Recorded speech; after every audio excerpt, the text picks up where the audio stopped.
Alrighty, welcome in everyone to another edition of the GSMC College Football Podcast, brought to you by the GSMC Sports Network. I'm your host, as always, Tommy Brzee. It is Friday, November 22nd around here, and we have a great show for you today. We're going to start talking a little bit about some of the most important players as we head into the home stretch of the CFP race, also into the CFP just a little bit. We'll talk about those in the first segment. Then we got to get to coaches under the most pressure. There are quite a few, and we just added one to the list last night, and if you know who I'm talking about, you know why I'm talking about him. Then we'll get into a little talk around all the games we just hadn't had a chance to cover, including a game last night in Atlanta, Georgia that was absolutely insane between Georgia Tech and NC State. We'll break that one down. Then we'll get to my best bets of the upcoming weekend. Went a little bit below 500 this past week, but hoping to bounce back. We can get back above 500 this week. Then we'll do a little bit of a wrap-up, and we have huge recruiting news from all the quarterbacks, really seemingly all the quarterbacks in the country. We have a ton of different things to break down, and we will get to that at the very end. But before we jump in, I do want to remind you all we get tons of questions and comments throughout the show, and the best way for you all to get your question on the screen, we can have a fun back and forth here, is to use the super chat, At the bottom of the chat on the Sports Network page, you can click that $, add any question, comment you'd like. It'll pop up on the screen, and we can have a fun back and forth here. Definitely want this to be as interactive as possible, so utilize that if you'd like to, and definitely can have a fun interaction here. But let's go ahead and jump into this thing, and honestly, I did think about going over all the Indiana stuff, going over the strength of schedule, all the arguments going around the CFP. I decided to give everyone a little bit of a break. I know everyone's talking about that pretty much ad nauseum at this point. I figured we'd have a little bit more of a chill show today, avoid some of the more hot button topics in our sport right about now. But let's get into this stuff, and let's start with the most important players in the CFP race. It feels like this year is one of those years, especially just in the 12-team playoff era in general. It feels like certain players can just change the entire season. It feels like whether it's a quarterback or a special wide receiver or a special running back, it feels like there's so many different players that can essentially put their teams on their back in a must-win game or in a playoff game or in a conference championship game, and the entire season, the entire sport could change in a lot of different ways. So let's go ahead and jump into this, and I really don't think there's anyone more powerful in this than Quinn Ewers. And it's not to say that Texas is far and away the best team in the country if he can put it all together. It is just to say, when we saw him at his best, against Michigan, against Florida even a couple of weeks ago, that looks like a team that is very well-oiled. Obviously, the Michigan game not quite as impressive as it once was. That Florida game didn't have DJ Lagway, some extenuating circumstances there. But all that being said, Texas does have one of the best defenses in the country. Obviously, has not played that elite talent at quarterback or anything like that. But when you watch this team play, it's very, very clear. They have pretty much every single box checked on the defensive side of the ball. The defensive line's playing incredibly well. They have a better pass rush than they used to have. They also have a back end that's right around one of the best in the country, maybe the best in the country. So a lot of things on that side of the ball are going perfectly. They have playmakers all over the field. They have one of the best play callers in the country. They have a very experienced offensive line. They need the quarterback to pick up the slack. And it's not to say Quinn Ewers has played bad this year by any means. He's actually probably having one of the best quarterback seasons a Texas quarterback has had in quite some time, if I'm being totally honest. But all that to be said, he does need to kind of flip a switch. He does need to take that next little step forward. It's looked a little bit out of sync. His footwork is not necessarily his big attribute, so obviously that's something probably going to need a little bit better protection, probably going to need a little bit better run game, so he has more opening to kind of work with that footwork. But overall, he just seems to get a little bit bogged down at certain points in the game. And he did look like a Heisman winner early in the year in Ann Arbor. It's not necessarily an elite defense that he was going up against too, but they were very good players on that side and a very good scheme in general. So it's one of those things where I still feel like this Texas offense has a thing. They have that next little step that they can take up to make them a more dangerous team.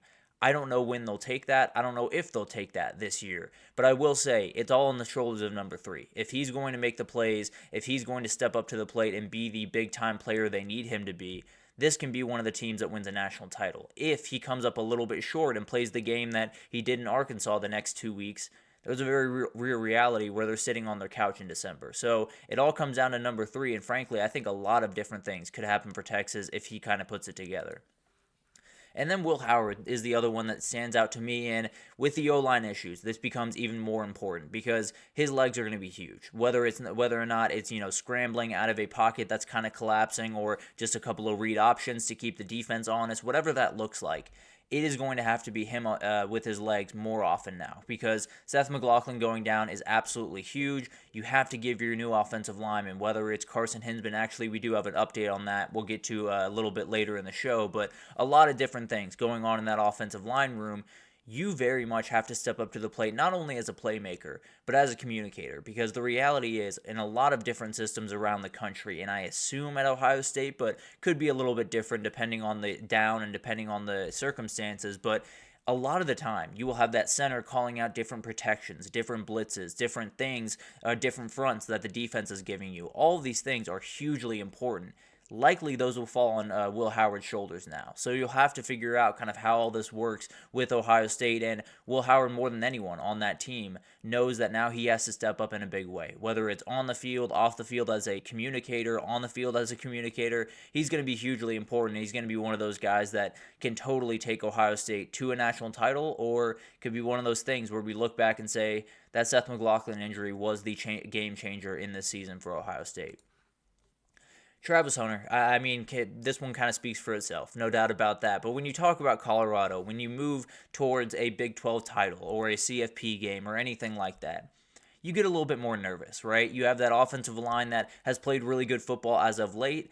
They haven't necessarily played at Georgia. They haven't necessarily played in Oregon or someone like that. Also, the offense is starting to run the ball a little bit more aggressively. Again, you're probably going to face a little bit more stout of a front coming down the road.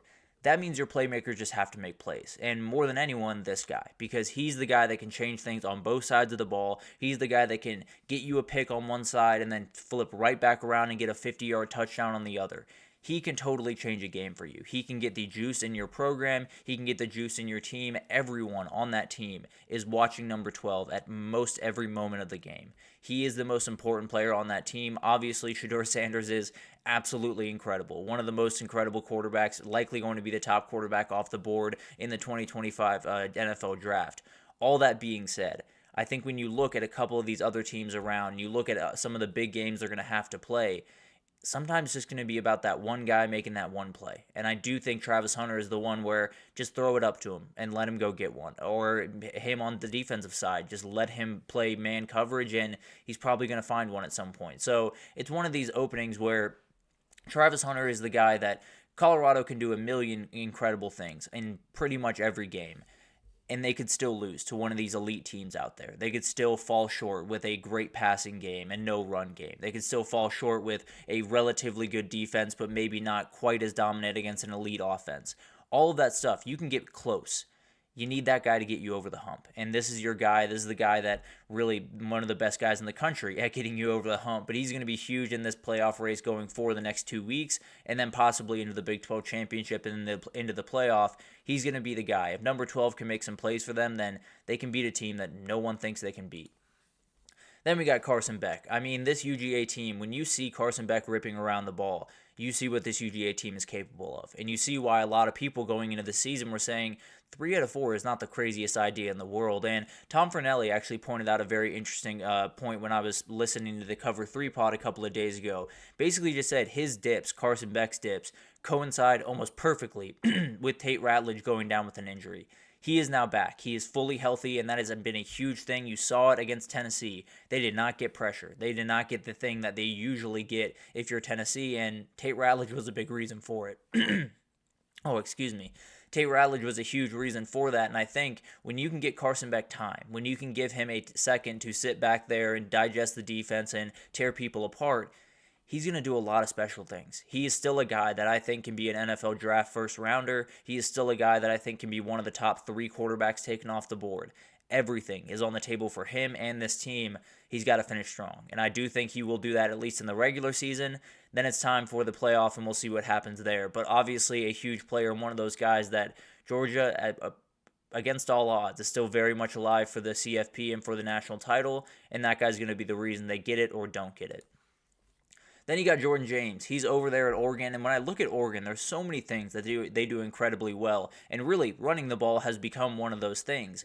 But I think when you look at a CFP game, when you look at a Big Ten championship, you're going to need what I like to call, at least, an anchor, a guy that you can get the ball to no matter what, and you know he's going to give you 3 yards. You know he's going to give you whatever you need to get down the field, whatever you need to get that first down. So for Penn State, it's Tyler Warren. That's their anchor. That's the guy that they say, we're just going to put you in Wildcat for this one play. You're going to get these 4 yards for us. We're going to continue this drive. A number of other guys have it. I think Emeka Egbuka in some ways is that for Ohio State. Travion Henderson, another one. You have to have that guy where it's just, we're going to find number 20, we're going to hand him the ball, and he's going to keep this drive moving. And I do think that is going to become that guy. I think Jordan James is a remarkable player. A really good counterpunch to that explosive offense is just having a guy that can get those 3-4 yards when you really need them. And I do think he's one of those guys that kind of changes this offense from a really dangerous one that can beat you anytime to one that just might not be able to be stopped. If you can get that run game going, if you can get Jordan James going to an elite level,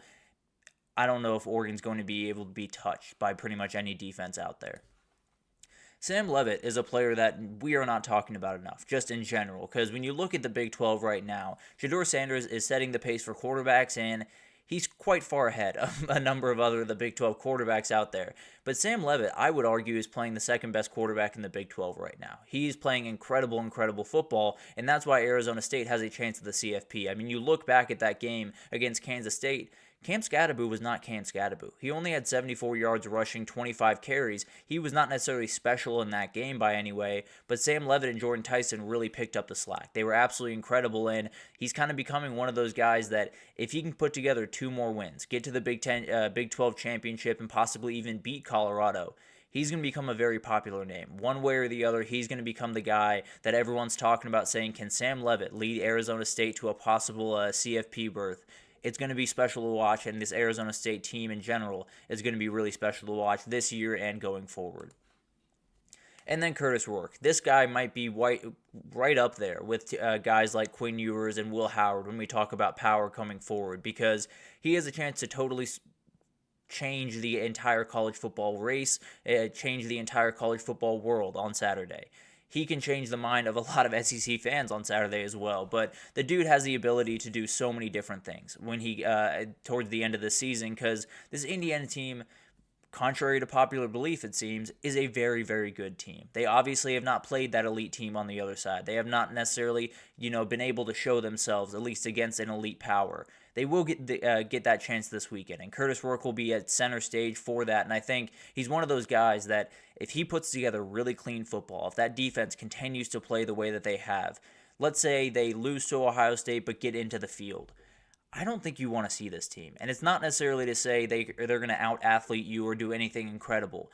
What I will say is they're going to be really hard to put away. There's not going to be a game that Indiana plays the rest of the season, at least in my mind, where it is a foregone conclusion from the first quarter forward that they are going to lose that game. I just don't think that's what this team is created on. I don't think that's what Curtis Rourke is about. And I do think he's going to be one of those players that we look up at the end of the day, and Curtis Rourke is maybe even leading Indiana to a CFP win. He's a very, very talented quarterback and one of those guys that is still waiting for everyone in America to really understand how good he is. This would be the weekend to do it and then just kind of build off it the rest of the way. And then we can't talk about individual players taking over college football without talking about Cam Ward. He's been absolutely incredible this year. For some reason, he's kind of fallen off in the Heisman race. Just had a game where they lost, but he played well and then had a bye, but it seems like he's almost fully out of it at this point. But 2 wins and you're in the ACC title game, and you're one win away from being a 3 seed in the CFP. So one of those situations where you can change the narrative from why are they above all the 2-loss SEC teams to no one wants to play this team in the CFP with how Cam Ward is playing. He is a game-changing player and one of those guys that you get into the CFP, just get yourself a seat at the table and then just hope that Cam Ward can take you all the way there. He absolutely has that ability. He absolutely can be the guy that we look up at the end of the year and we say, Cam Ward just took over the CFP. He just absolutely was the player of the year. He absolutely just dominated people from start to finish, and didn't really matter how many points you were scoring on that other side.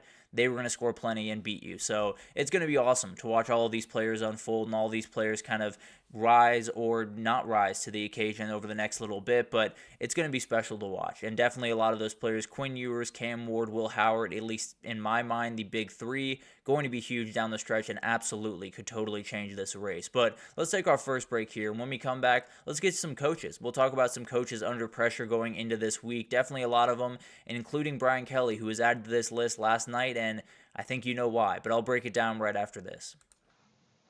I feel like I'm losing my mind. Is everybody in the world blind? Please, Lord, give me a sign, a sign. I feel like I'm losing my mind. Is everybody in the world blind? Please, Lord, give me a sign, a sign. I wanna be the greatest. Everybody on the fake shit. I look around and feel like everybody is the fakest. I make this every day and I'm impatient. Hoping one day I blow up from the basement. Statement, the top is so vacant. I don't hear shit that I think is amazing. Waiting for my day when I'm playing. Sold out shows where 1,000 faces. Hey, give me that crown. Get in my way and to be put down. It ain't your place, all this my town. If I want that shit, then I'll get it right now. I'm losing it, the news it fits. I'm losing shit, a stupid myth. You choose to live or choose to dip. You choose to fight or lose your grip and lose a gift. Oh. I feel like I'm losing my mind. Is everybody in the world blind? Please, Lord, give me a sign, a sign. I feel like I'm losing my mind. Is everybody in the world blind? Alrighty, welcome back, everyone. We just talked about some of the big-time players in the CFP race. As we move forward, I still think Quinn Ewers has that ability to flip that last switch, to take that last step, and this Texas team become as dangerous as anyone in the country. Obviously has not done that yet, but 2 more games to possibly flip that switch, and then things get really interesting for the Texas Longhorns. But let's get into a little bit of a pressure watch, because we got a lot of coaches that have a lot of pressure on them this week as we get closer and closer to that CFP, but we have one coach that has nothing to do with the CFP that we got to talk about a little bit later in this, because some bad things are happening down there in Baton Rouge right about now. But let's jump in, and Curt Cignetti takes the cake. I got to be totally honest. This is his moment, no doubt about that. You just signed an extension. In your opening speech at Indiana, you said, Purdue sucks and so does Michigan and Ohio State. Well, you got one of them. You did get Michigan a couple of weeks ago. Now it's time to get Ohio State and then Purdue at the very end of the day. I have a good feeling that they're probably going to get that one, if I'm being totally honest. But Ohio State, obviously the biggest domino of the bunch, and now you're staring down the game. You're about 24 hours away from this game, 27 hours or so, but it's going to be incredible to watch all of this, and more than anything, there's so many stuff are happening around this Indiana program. People are saying, if you lose this game by 14 points, you should be out. If you lose this game by 10 points, you should be out. If you lose this game at all, you should be out of the CFP race. All of this stuff is flying around your program. Your guys are on Twitter. They fully understand that this is happening. All you have to do is make sure that they have their task on hand. They have their mind where it needs to be, which is where their feet are, on that field on Saturday, playing one play at a time. That is all his job is. Obviously, these guys are going to get up. You really do not need a big rah-rah speech. You really do not need to, be like punching guys on the shoulder pads and getting them going like that. They're going to be playing in the horseshoe. They're going to be playing Ohio State. They're going to be a top 5 team in the country. There will be juice in that team. I have no doubts about that. Your job is to make sure that heart rate doesn't get too high. You want it high. You want them amped. You want them energized. You don't want them to get a little bit erratic, which can happen in big games like this where you feel like you might be a little bit outmanned. You feel like you might be a little bit out-athleted. Some guys can start to kind of force. You want to avoid that at all costs, and Curt Cignetti has been great about keeping these guys' composure throughout this run. I don't think it'll be any different on Saturday, but obviously a huge moment for him, and with that comes a ton of pressure, no doubt. And then you do have Ryan Day, kind of sneakily under the radar throughout all of the craziness that has been this week around this game. Ryan Day is, in theory, obviously a lot of other things would have to happen and some things would have to play around, but he could be coaching for his job this weekend. Let's say they lose Saturday and they miss the CFP.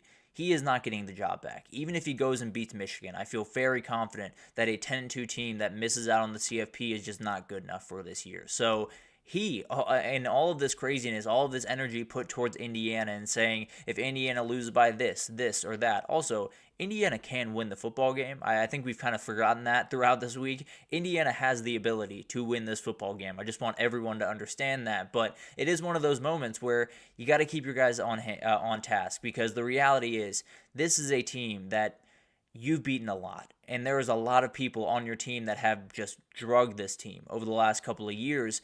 And it's going to be really easy to look over on that other sideline and say, they're Indiana and we're Ohio State. What are we doing out here? Why are we even talking about this game? We're going to go in there, we're going to tear them to pieces, and we're going to move on.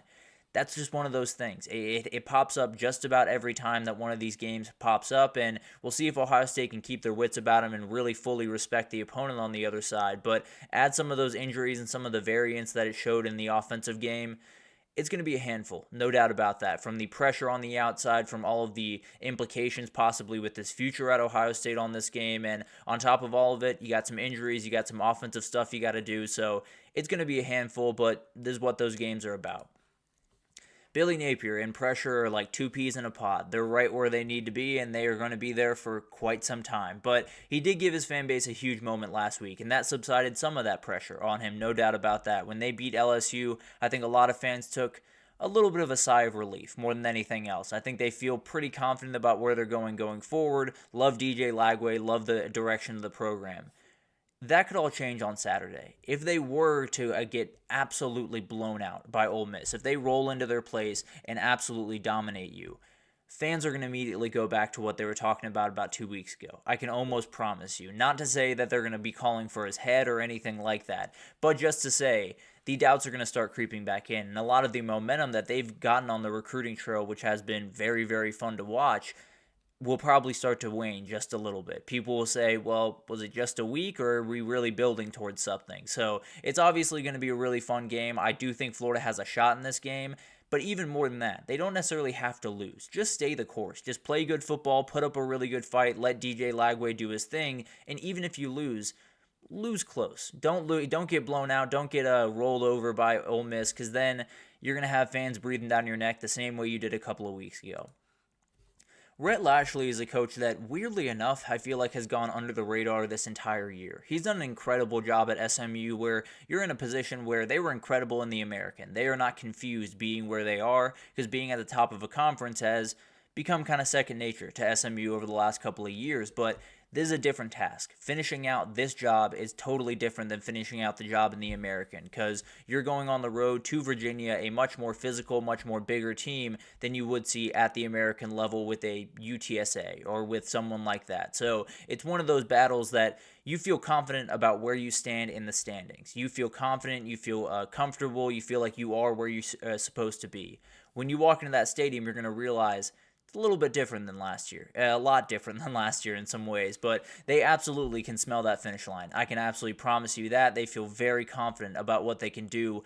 All it's about now is just keeping your focus for 60 minutes on Saturday. You get that win, you are on your way to the ACC title, and then maybe you can let your focus wane just for a little bit throughout the next little bit. But at the end of the day, they have every ability to punch their ticket to the ACC title, to set themselves up for a CFP berth this weekend. But with that, with all of the noise around a possible upset, there's going to be some pressure involved, and definitely keeping their guys just fully engaged on this game and not getting too far ahead of themselves is a pretty tall order for a team that has not necessarily been at this level of the ACC trying to win a title in it. So going to be interesting to watch, no doubt about it. And Rhett Lashley just kind of has his hands full, keeping everyone in the moment, keeping everyone engaged where they need to be and where their feet are throughout the next couple of weeks and really this weekend.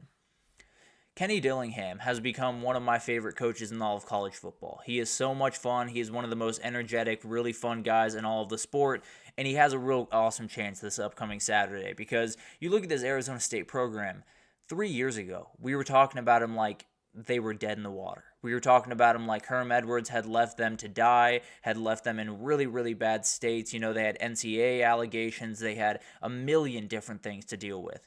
And then they go hire Kenny Dillingham, the youngest coach in college football, a guy that had not been a head coach before, a guy that you're looking at and saying, man, that stinks. It's probably going to be 2 or 3 years, and then they're probably going to kick him to the side and say, well, we'll go out and get a better guy, and now the sanctions will be lifted, and he'll have a better shot to succeed. That's not what happened at all. He took the sanctions. He took everything that came with this job, and he has taken over. He's done an incredible job this year, about as good a job as really any coach in the entire country. And now they get BYU on Saturday. Now they get the moment that would send this program into a totally different place. And I do think people are underestimating this program overall.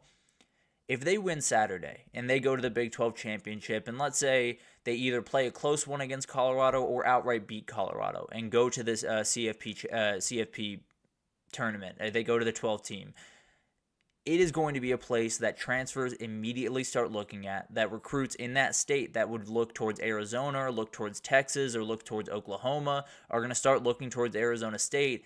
And you'd be shocked how many talented players come out of the state of Arizona. Whether you want to talk about Bijan Robinson or whether you want to talk about Spencer Rattler or a couple other guys from around that area, there's a lot of really talented kids. And if this Arizona State program can hit the right button on Saturday and then continue to hit it for the next couple of weeks, things are going to get really dangerous around that area. And this team in Tempe could become, going from sanctions 3 years ago to a pretty perennial CFP contender just about in 5 years. It's going to be incredible to watch all of this unfold, and Kenny Dillingham deserves all the respect in the world.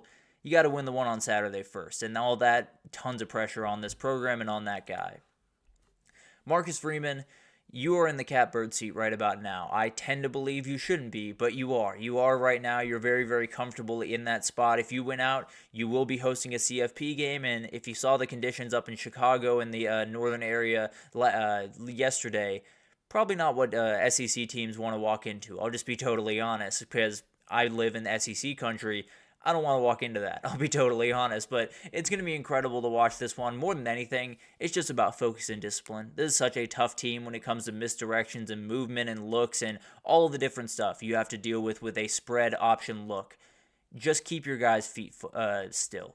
Just don't get a little bit chop-footed. Don't get a little bit too aggressive. Don't get, don't over-pursuit on an angle. Don't do all the things that a lot of teams will do against a Navy or against an Army and get caught. They obviously did not do that against Navy, played really, really good football. This is just another game where you got to play really disciplined. The defense is incredible at doing that. You got to just execute on Saturday, get that win, and then you got to get one more. The pressure continues to mount around Notre Dame as they get closer and closer to that final spot, because any loss from now on, you're done. No doubt about that.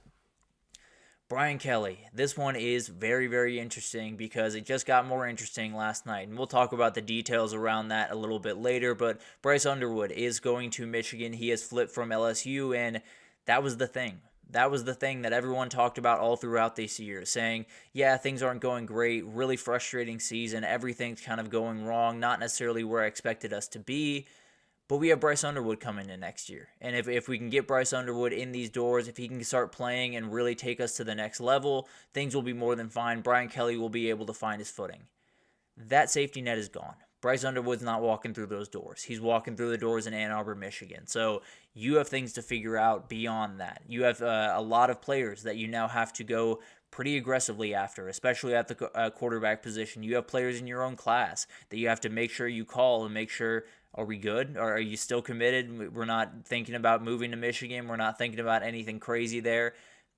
There's a lot on his plate going forward. And if they lose this weekend to Vanderbilt, oh buddy, the noise around this thing is going to get very loud in a hurry, and some decisions are going to have to be made that do not want to be made. I promise you that. Just from a pure money perspective, they don't want to make this choice, but maybe their hands are tied by the end of this weekend. But we'll see what happens there. And then finally, Deion Sanders. It is right there. You are incredibly close to punching your ticket to the Big 12 championship in your first year in the Big 12, in your second year at Colorado, and prove everyone wrong, including myself. Prove absolutely everyone wrong. As of right now, he is a top contender for the Coach of the Year along with Curt Cignetti.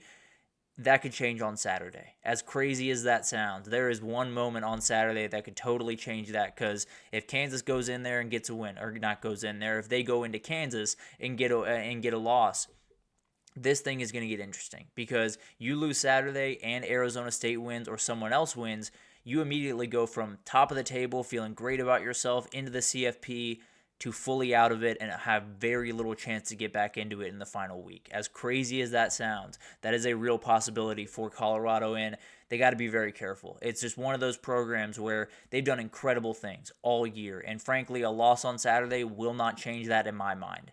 It will in a lot of people's minds. As we all know, people are very, very quick to tear down this program, to tear down Dion.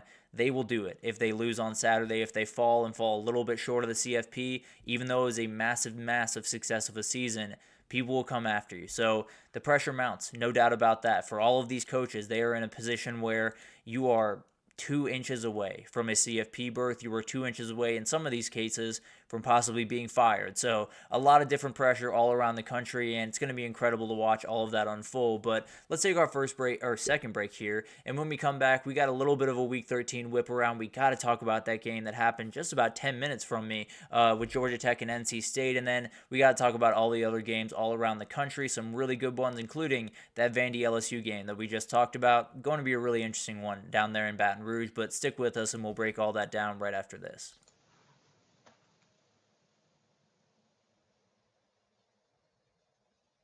For the best and latest podcasts available anywhere, go to the podcast app on your cell phone and type in GSMC to access free content-rich podcasts on health and wellness, book reviews, sports, entertainment, relationships, social media, movies, technology, finance, and even weird news. Subscribe and download the GSMC Podcast Network's family of shows, available everywhere podcasts are found. Alrighty, welcome back, everyone. We just talked about the coaches, under the most pressure as we head into really the final couple of weeks, but specifically this week. So many coaches really close to punching their ticket to the conference championship. Some a little bit closer to possibly getting fired. So it's going to be really interesting to watch this week break down, but let's get into that. Let's talk about all the games that went down even earlier this week and getting into this weekend, and we'll start with one that I did not have plans to talk about. I did not think this was going to be that fun of a game, but man, was it. They absolutely got after each other in Atlanta, about 10 minutes from me down I-85. They really got after each other, and it was a very, very fun game. A really awesome finish where you got 4 touchdowns in the final 7 minutes of this game. You got 5 total touchdowns in the fourth quarter. It was a lot of fun. They really got after each other late. It felt like NC State had locked up this game like 3 different times, and then Georgia Tech came right back down. It felt like Georgia Tech had locked up this game about 3 different times, and then NC State would make a play. So incredible game, and Aaron Philo was the story. An incredible player out of Prince Avenue. Actually, a couple of years ago, interviewed him. Very nice kid, incredible player, and one of those guys that he can really play. I did not expect this from him in his freshman year, but 19 for 33, 265 passing, did have 1 pick, but had 57 rushing yards in the game-winning drive and score with his legs. And on that final drive, 4 for 4 passing, 33 yards passing, 35 yards rushing, and a touchdown. The dude was incredible. It was really awesome to watch a kid that is essentially, an 18-year-old kid go out there, and his heart rate looked like it never got over 80. It was incredible to watch this kid go to work and was very comfortable in the pocket and might have just sent a little bit of message to Georgia Tech and maybe to some other teams out there that he is a very capable quarterback. I'm sure there were some other quarterback coaches around the country, some recruiting people that were watching this relatively closely on Thursday. But at the end of the day, it was an incredible game, and Georgia Tech ensures a winning season, which is incredible for the second year under Brent Key. It feels like everything around there just continues to mount. Not necessarily, shooting up to the top anytime soon, but absolutely, it feels like they just keep putting brick on brick on brick every single year. There's another year like that, and now they go to Athens with a chance to just ruin UGA season. They'd love to do nothing more than that, and they'll need another incredible performance from Aaron Philo to get it. And then for NC State, they got one more to get. They're 5-6 right now, looking for a bowl eligibility. UNC stands in the way, so we'll see what happens there. Obviously a really fun rivalry game, so we'll break that one down in time. But another thing I wanted to talk about with NC State before we move on, CJ Bailey's a really good player. He made a couple of mistakes in the past game, but the reality was one was a tipped around, end around type deal where EJ Lightsey picked it off and went for the touchdown. I don't blame that on him nearly as much. And then the second one was Romello Height just making a ridiculous play. So overall, an elite athlete in every sense of the word. If he can get that passing just maybe 15, 20% better. I think this is a really dangerous player. I think this is a really dangerous team as we head into 2025. But a missed opportunity yesterday, a huge game for Georgia Tech, and a really, really fun one down the stretch, no doubt. And then Wisconsin-Nebraska. Cannot wait for this one because this is Big Ten football. And you best believe it's going to be Big Ten football, even though you have Nebraska still breaking in Dana Holgorsen. Wisconsin had fired Phil Longo earlier in the week, their offensive coordinator. It's going to be Nate Letton as well as Kenny Guyton kind of calling that offense, in charge of that offense. So we'll see what happens. They are going to be really interesting to see just how either of these offenses look. But I do think it's going to be a fun one. Both these teams are desperate to get a win, desperate to get over 500 and get to a bowl game at the end of this thing. And Nebraska has lost 4 straight. Wisconsin's lost 3 straight. They're just begging for a win more than anything else. And I do think it's going to be a quintessential Big Ten game. They're going to keep it on the ground. It's going to be a defensive battle. First to 21, 24 probably wins this game. I do think Wisconsin's going to get it done. This is more of a gut feeling than just about anything else, but I feel like Wisconsin's a team that a lot of people think much less of than they probably should. I think they're a really good team. I think they're going to be able to play incredibly defensively, and they'll get the win here, even on the road. Nebraska will have a million questions, as they always do, around this time on Saturday. And then you got Louisville this upcoming weekend. Cannot wait for this one to unfold because it's a very interesting game in so many different ways. You have two teams that last week alone were knocked out of the CFP race, were knocked out of the ACC race. Now they got to pick themselves up, dust themselves off, and try to finish this season strong because they got this game. And then Louisville, I know, has Kentucky. You really want to finish this season at least with 8-9 wins if you're these two teams, especially with the way Pitt started. You very much want to get to at least 8 wins. So Eli Holstein is back to being healthy in this game, but the starter position has not been decided. I would assume that they're going to go back to Holstein. I'm not sure. Nate Yarnell played plenty good football as far as I'm concerned against Clemson, so would not be surprised if it was him, but in my opinion, I would throw out Eli Holstein out there.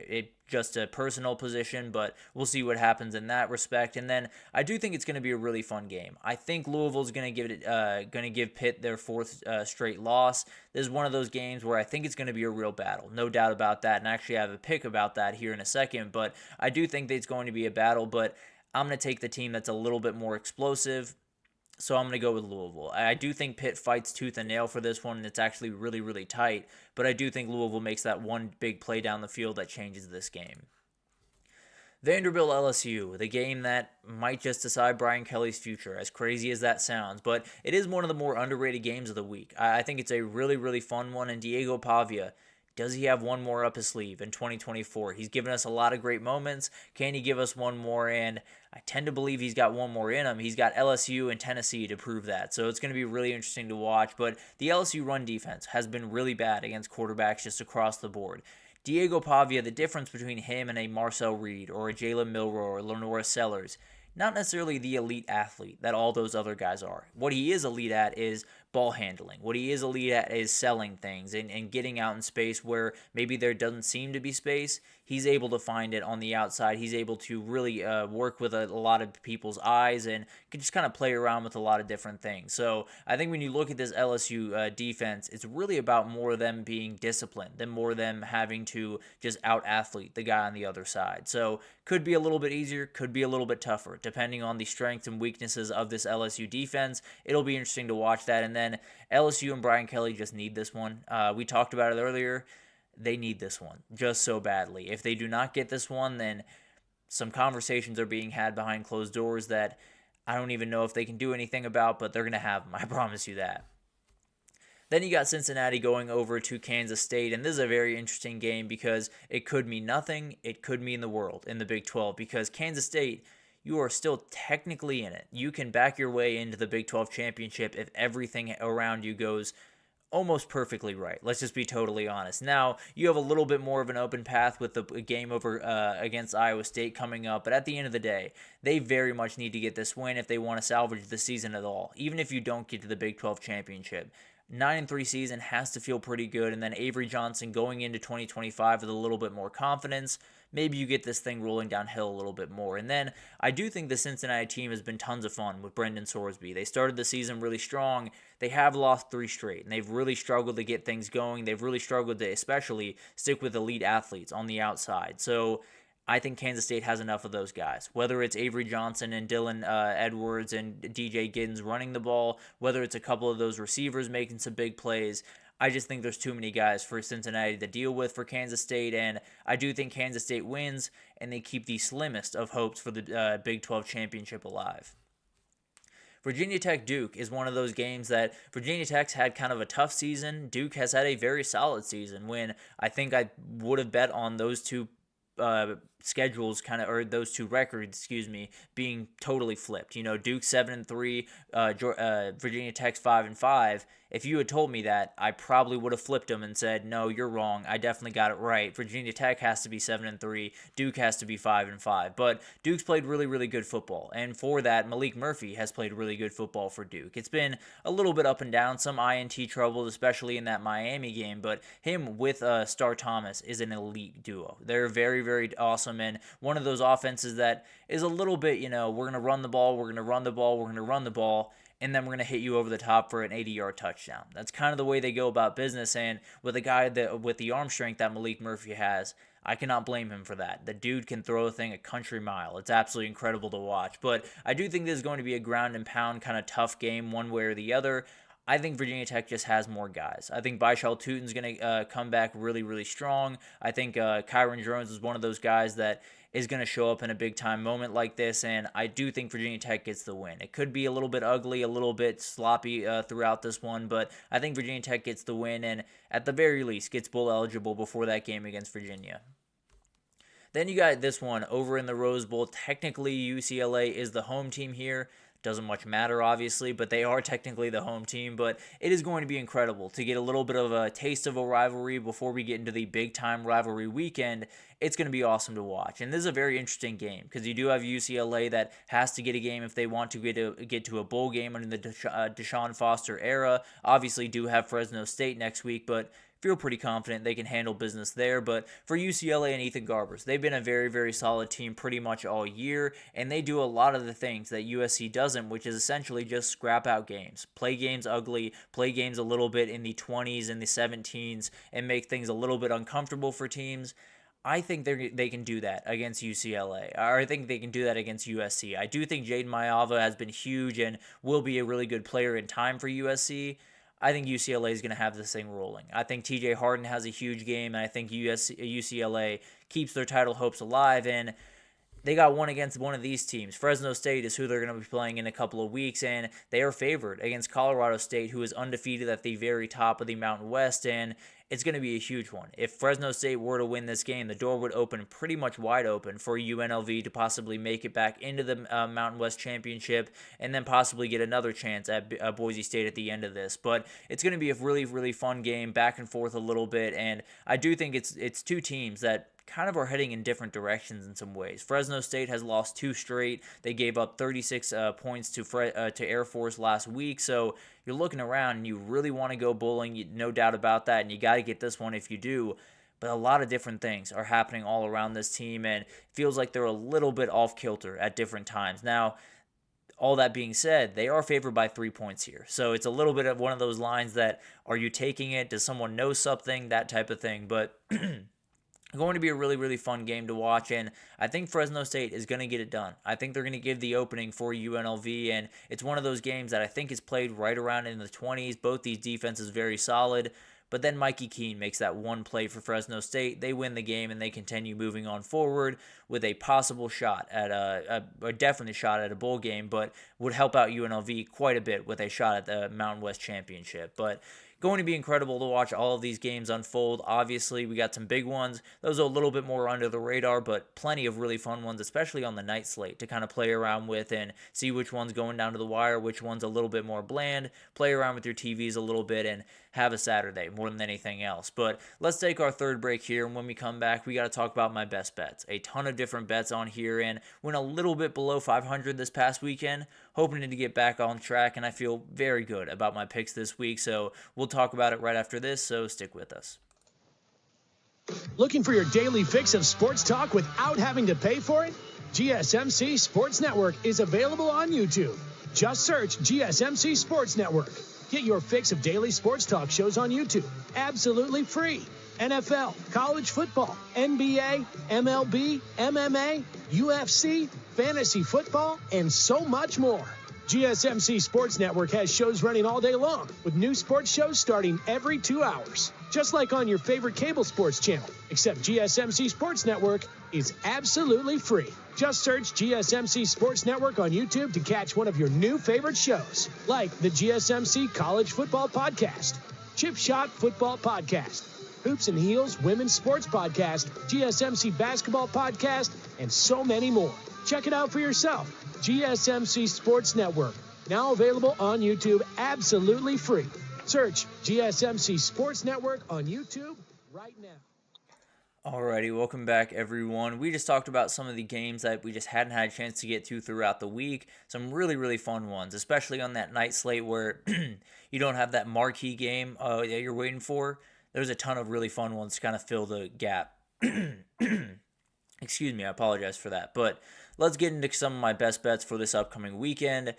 A lot of really, really fun ones all across the board this one, and did drop a little bit below 500 this past weekend, so trying to get back on track here and get things rolling, and it's going to be a really fun weekend. We got a couple of games that I'm a little bit on the fence about, but one that I feel pretty good about, honestly, is SMU covering the spread of 10 over Virginia this upcoming weekend. This SMU team can smell the finish line. There's no doubt about it. If they win this game, they were into the ACC championship in their very first year. They feel very good about where they're going in the CFP, and they've probably changed that program forever in a lot of different respects. But at the end of the day, that Boston College game was not necessarily great. The defense didn't play great. They let Grayson James get away in the run game quite a bit. They're going to come into this one mad. And when you have the linebackers that they have in Ahmad Walker and Kobe Wilson, they're going to get after you. They are very, very tough individuals, and they're two guys that I don't think are going to let performances like that happen 2 times in a row, especially against a guy like Anthony Coulandria, who can absolutely get out on the edge and make you hurt with his legs. I think they're just not going to let that happen. I think this defense is going to play a whole lot better. Virginia team got absolutely gashed on the ground last week. I think Brashard Smith and Kevin Jennings have huge days on the ground. SMU gets a relatively comfortable win and punches their ticket to the ACC championship. I do like the over in Colorado, Kansas, because it's a very enticing over. I'll be totally honest with you. These two teams are going to get after each other because you look at these two offenses right now. Kansas is playing as good a football as they've played all year. Colorado is one of those teams that they're always good to score some points. Whenever you think that they're not playing well one day, whenever you think that they're going to be a little bit stagnant or a little bit off, they hit a big-time play to Will Sheppard, and the entire game changes. So I'm not super worried about Colorado in this respect. Also, I do think both these defenses are good, and they've started to elevate their game just a little bit. I still think they can be had. I think this Colorado defense has done a great job. I think if they are able to get blocked up front and give Jalen Daniels time, I think it could be a load for them to deal with. So it's going to be awesome to watch this one unfold, and I think when you look at the Colorado wide receiver core, so much of this season for Kansas, especially this last little bit, has been about how good their corners have played. You know, Mello Dotson, Kobe Bryant, really talented players. This is going to be the tallest order by a million miles. And then for Kansas, I really do think they're going to have some success running the ball up front. I think this game is going to be fast and furious to start and then maybe settle in a little bit. I think we're playing in the 30s in the fourth quarter in this one. Pitt +8 at Louisville is going to be a really interesting one because I am picking Louisville to win the game. So it's going to be a little bit of a battle back and forth. We'll see what happens here. But I do think Pitt's one of those teams that is just not going to let you off the hook. I don't necessarily think they're going to play the prettiest game on Saturday. In fact, I can almost promise you they will not play the prettiest game on Saturday. But the biggest thing I noticed when they played Clemson a week ago, where a lot of things were on the line, a lot of different implications, but still, even if they won that game, they would be on the outside looking in of the ACC championship. But they fought. That defense absolutely flew around. They played really, really good, and they were all over Clemson pretty much all day.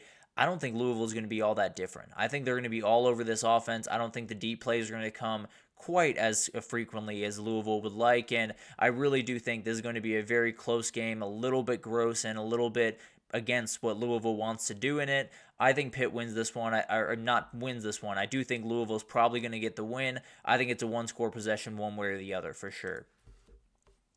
Army +14.5. I thought about going the other direction. I really did think about going Notre Dame's way. I just couldn't do it. I do think Army has a little bit more of ability to win this game, or at least stay close in this game, than some people are giving them credit for. They're ready for a rock fight. And it's not just because they are a run team, not just because they, like to run the ball, like to, matriculate their way down the field.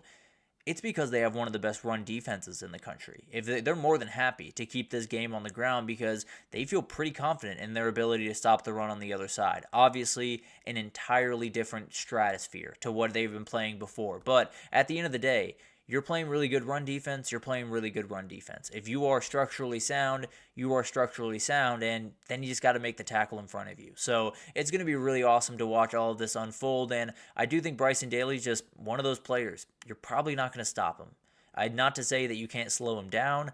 You're probably not going to stop him all the way, and we'll see what happens on that. But overall, I do think this run defense is legit. I do think the ball will have to be put into Riley Leonard's hands a little bit too often, and I think a couple of mistakes will come. Army will be able to at least keep this one close. I won't pick an outright win, but I do think Army keeps this one close and makes this one a little bit more interesting for the CFP committee.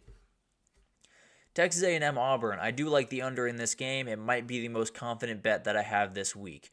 This one's going to be gross. I feel very confident in that. I'll be totally honest with you. I will say, if you're an NFL scout going to this game, just lock in on the front seven on either side. Those D linemen, those linebackers, those are the guys that you're going to want to be watching in this one. And then there are wide receivers on that Auburn side that you're going to want to watch as well. But at the end of the day, it's going to be an absolute slugfest. I think it's going to be a fun one. Don't get me wrong. I do love me a good slugfest every now and then. But I don't think A&M is going to be able to run the ball with Marcel Reed with how athletic the defensive line and defensive front is for Auburn.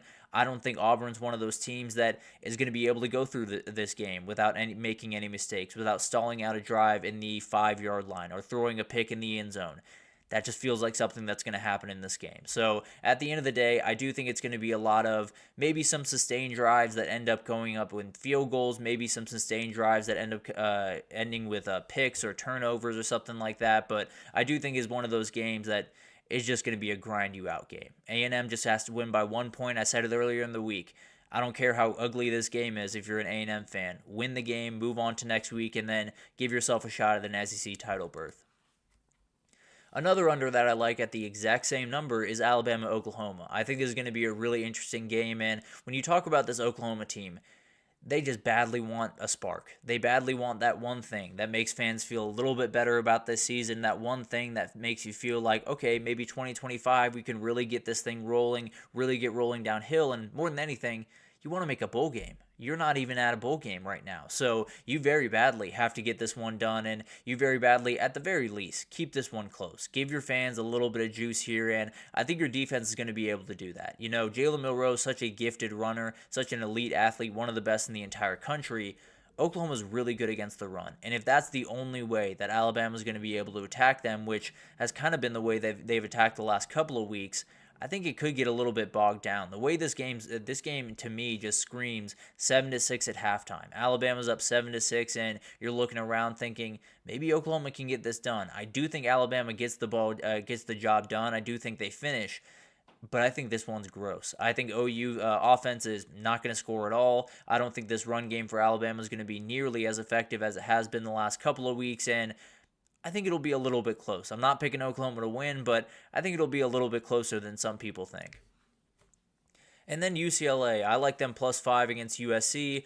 UCLA is a team that's just battling right now. I've really started to enjoy this team. I liked Deshaun Foster when he got hired. I love the energy around that program. It's really started to show off. And Ethan Garbers and TJ Harden are playing really good offense right now. I think USC's in one of those spots where they switched in Jaden Mayava. They played relatively good football against the Nebraska team. They got away with one at the end to get a win there. But at the end of the day, they're still a team that's very flawed to me. They're still a team that's very much up in the air. They're still a team that I worry about getting one win and then stringing that out to get another win. So I'm going to pick the team that I think just has the ability to scratch, claw, and fight just a little bit more. I'm going to pick UCLA in that defense to get some big-time plays, and I think they get the win here.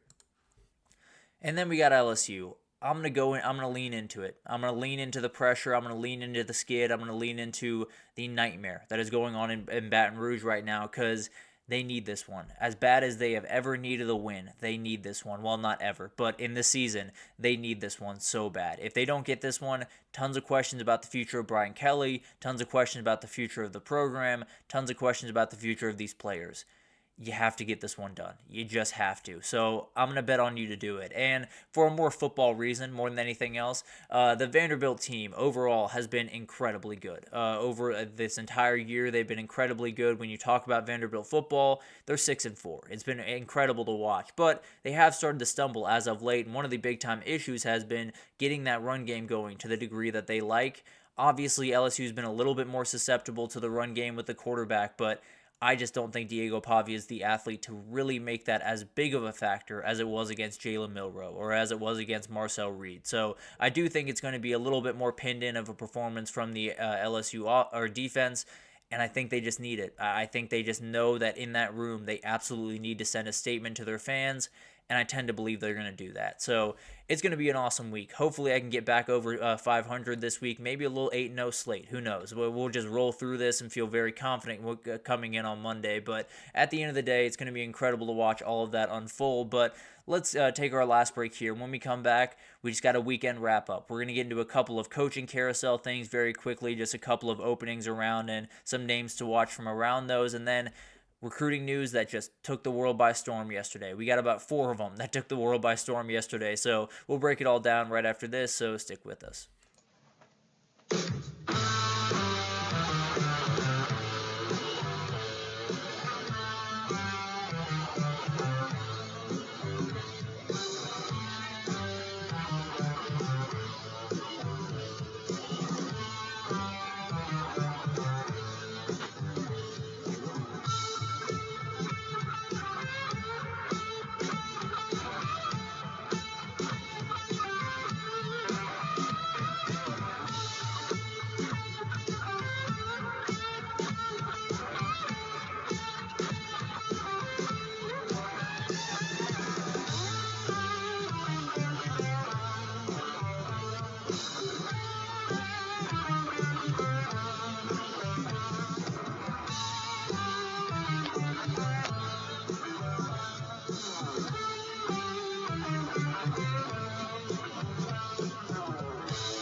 Alrighty, welcome back everyone. We just talked about my best bets for this upcoming weekend. Definitely a week where I'm feeling a little bit confident, and sometimes that means you're going to do terribly, sometimes that means everything's going to go right. So who knows what happens, but let's get into a little bit of a weekend wrap-up because we got some things to get to. And we'll start with the coaching carousel to ease our way in, and then we'll get to that recruiting news, I promise you that. But first, we got to talk about the owl off, folks.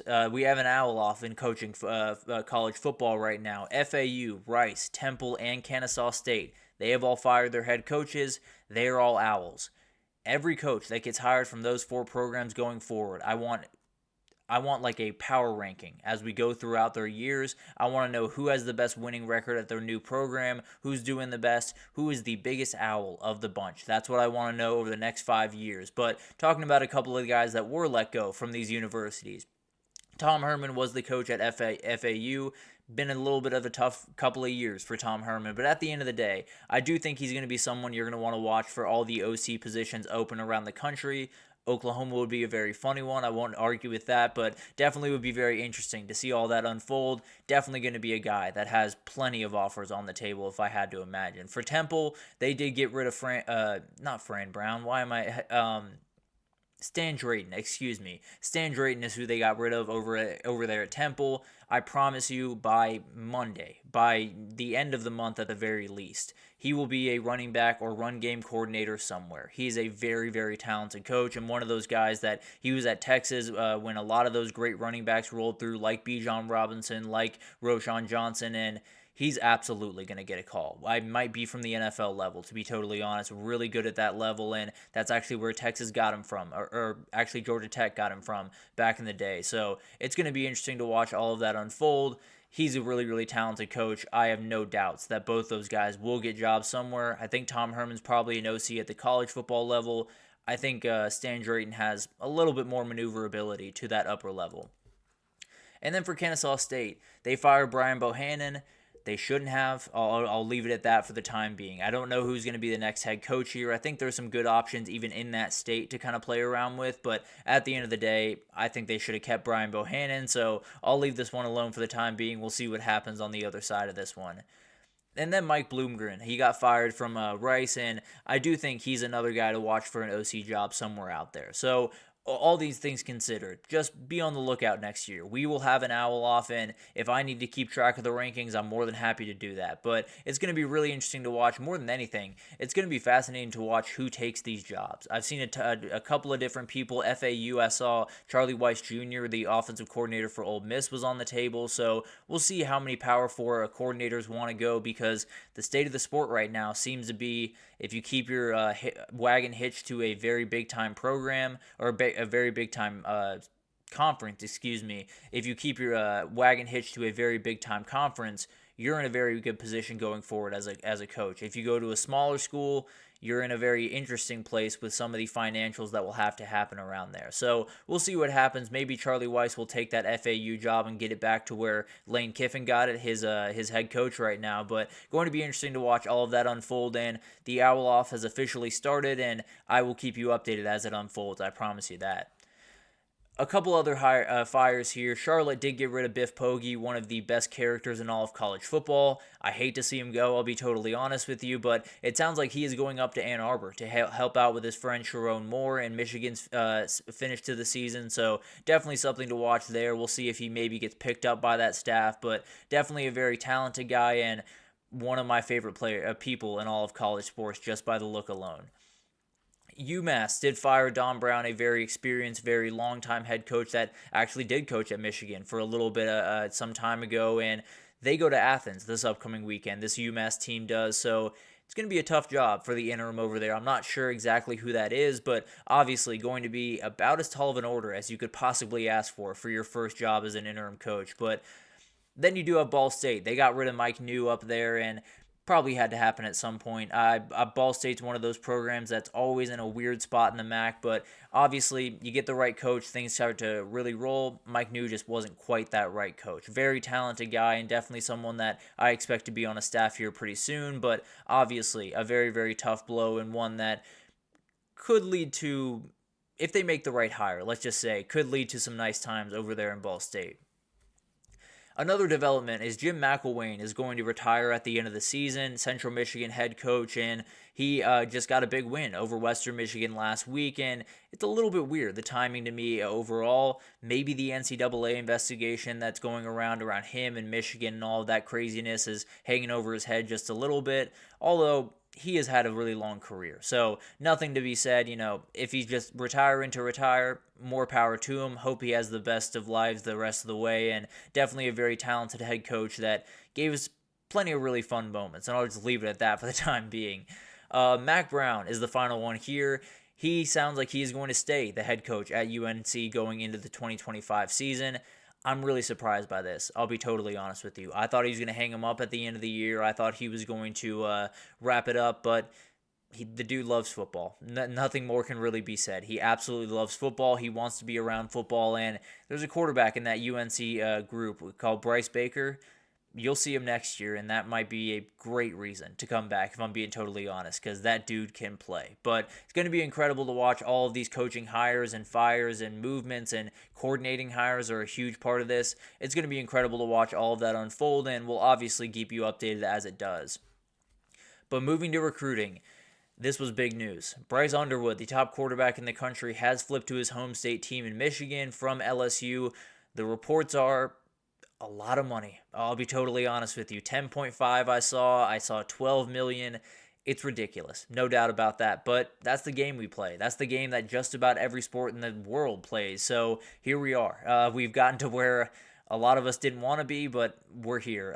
But the kid is an absolute program changer. 6'3", about 200 pounds, elite thrower, elite runner of the football. One of those guys that can change the way that you do business, can change the way that you call an offense, can change the way that you recruit, can change the way that everything in your program and everything in your offense in particular goes.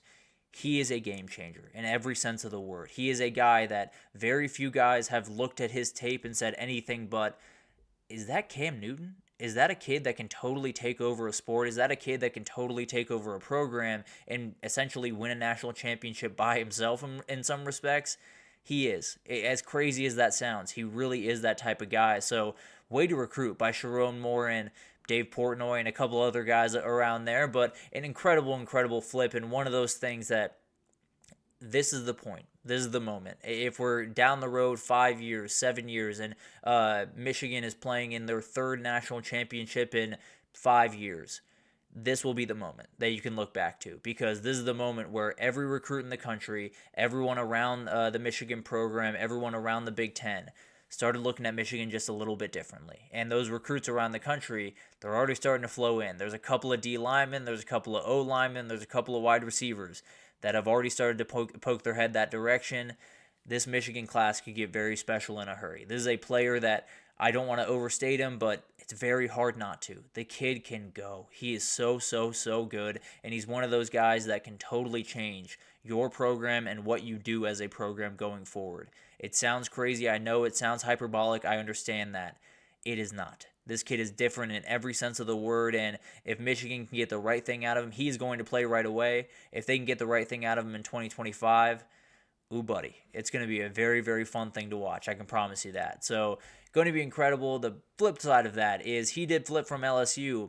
Where does that leave Brian Kelly? We talked about it earlier in the show. That was always the thing. It was, this year isn't going that well. We're struggling. Things aren't going as cleanly as we want. But we have Bryce Underwood coming in, and when he comes in, everything will be fine. We'll be able to really hit the ground running. That's why we didn't go after people in the portal, because we needed the money to give to this kid, because he's that important, because he's that special.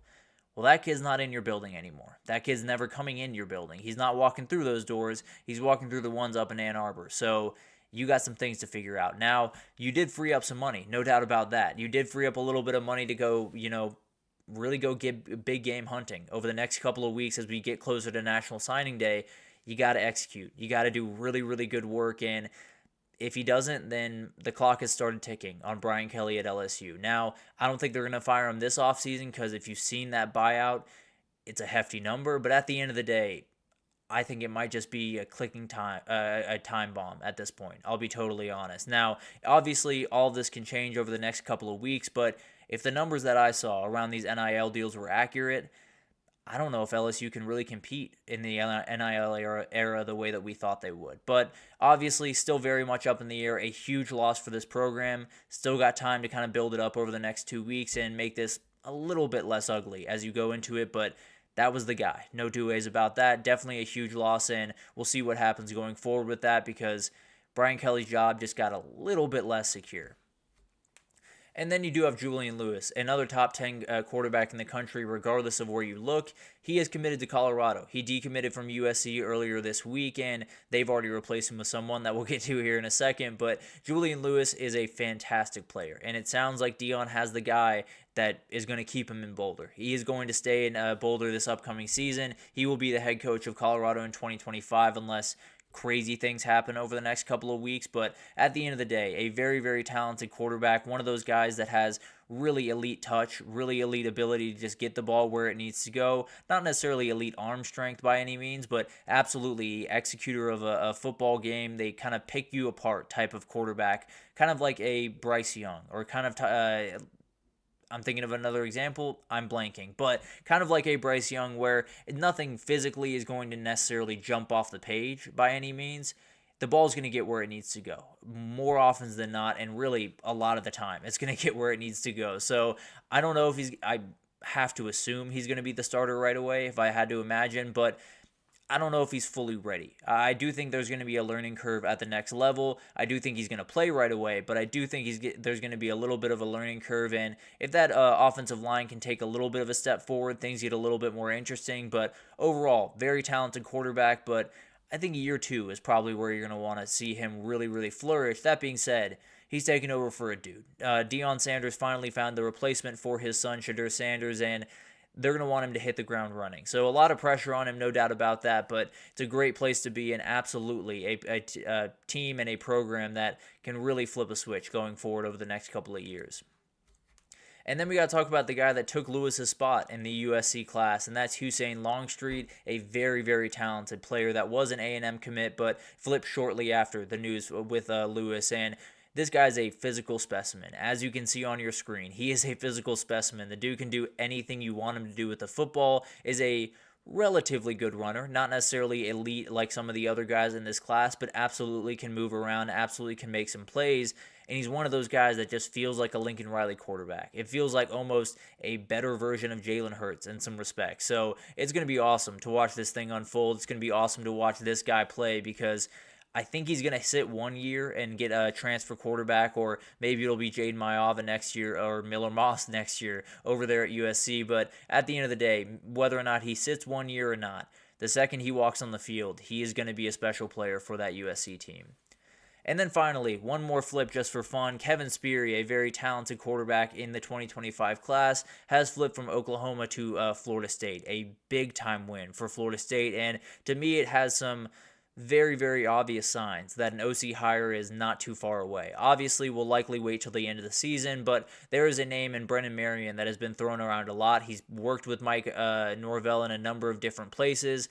If he gets the hire, this could be a special offense in 2025, especially if he gets full play calling duties. This could be a very special group, and I don't think Kevin Speary is going to be the quarterback for that group. I do think they're still going to have to go out and get a guy from the portal for 2025, but a very special guy waiting in the wings, and an offense that if you bring in Brandon Marion, it's going to get special in a hurry. So a crazy day in the world of recruiting, no doubt about that. We're only 2 weeks from signing day, so we'll keep you updated with all the craziness that goes on because I don't think it's going to stop anytime soon.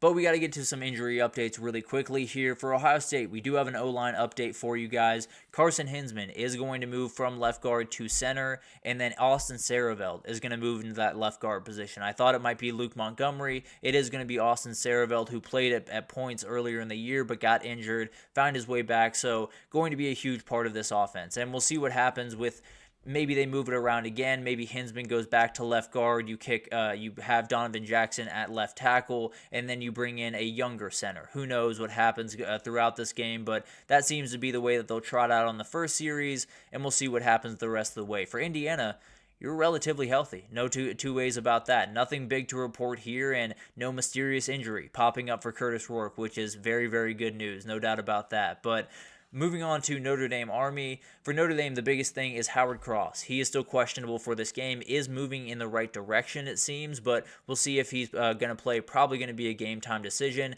Devin Ford as well, kind of in the same boat there. We'll see what happens there. Anytime you can have as many of those running backs on the field, you feel pretty good if you're Notre Dame. So Jeremiah Love can pick up the slack, but you'd love to have a little bit of a counterback on there as well. And then for Army, you're healthy. Pretty much across the board, you are very healthy right now. Bryson Daly is someone to watch because he's still working his way back from a little bit of an injury. He gets hit on one weird play. This thing could get a little bit interesting. So definitely something to watch there, but overall, Army is very healthy, probably as healthy as they've been in a couple of weeks here, and ready to hit the ground running on Saturday. And then a couple of little things. I was totally wrong about Henry Parrish. I thought he was coming back this week. He probably won't be back this entire year. There's so many different things happening around injuries and a million different things that it will slip my mind from time to time, so apologies for that. But Ole Miss does need a running back to step up. They need Rashad Amos or someone like that to step up in this spot, and obviously Ulysses Bentley will likely be the guy, but a lot of different things going on around there, so they're going to have to find the run game one way or the other against this Florida defense that playing really, really good against the run. And then the big news for Ole Miss, though, is Trey Harris will be back for this game, a huge thing for that offense, and we'll see how big of an effect he can have, how close to 100% he is in this game. And then not an injury that we didn't know about before. We did know Quay Robinson was going to be out for the year. I'm just interested to see what that pass rush looks like without him. He's a very talented player and one of those game wreckers on that defense. You take him out of that pass rush, do they have the guys to get home to the degree that they need to? Going to be a really interesting thing to watch this week. Obviously, the Oklahoma O-line, not necessarily super stout, but definitely a group that can make you earn it, and it'll be really interesting to watch what that Alabama pass rush looks like on Saturday. But going to be an incredible week. And one final thing before we wrap up here is we have a top 5 game this upcoming weekend. We have number 2 against number 5 in the Horseshoe. I understand everyone's mad about strength of schedule. I understand everyone saying Indiana's no good and Tennessee's the best team in the country, or every SEC 2-loss team deserves to be in over every 1-loss Big Ten and Big 12 team. I get all that, and I find myself somewhere in the middle of a lot of those conversations.